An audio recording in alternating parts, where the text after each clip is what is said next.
New York has gone from being one of the states hit hardest by COVID to a success story for inoculations.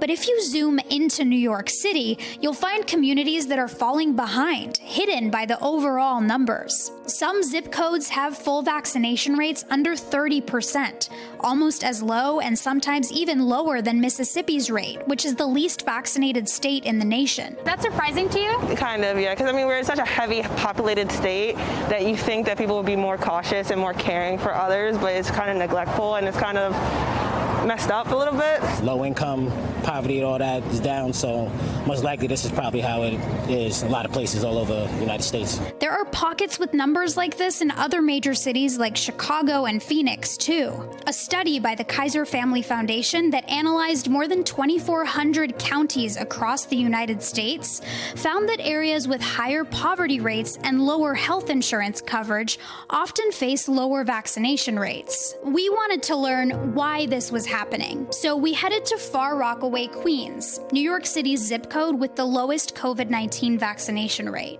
I thought it was population control at first, you know, conspiracy theories. So I'm a registered nurse.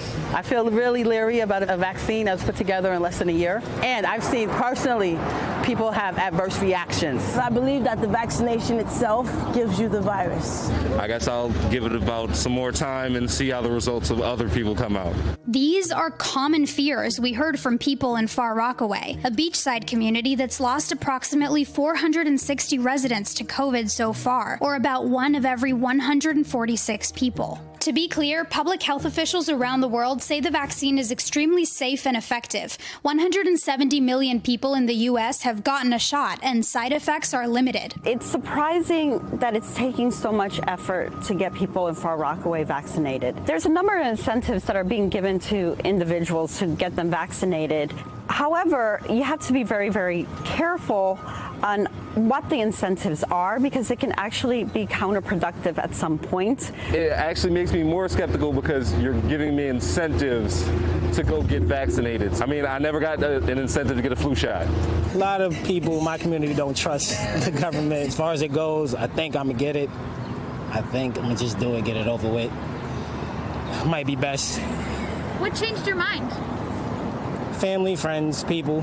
Once someone gets vaccinated and they start talking to other people about it, it starts snowballing. And little by little, the interest has been increasing because they've seen their neighbors get it and their neighbors are fine. The Joseph P. Adabo Family Health Center has been at the front lines of getting Far Rockaway vaccinated. Their hard work is paying off. They told us they recently vaccinated 600 people in one weekend. That's while mass vaccination sites have become ghost towns, and Governor Andrew Cuomo pushes for a community-driven approach in low-rate areas. We still need to do more outreach to work with those people who are nowhere near contemplating getting the vaccine. Have you been vaccinated? I refuse.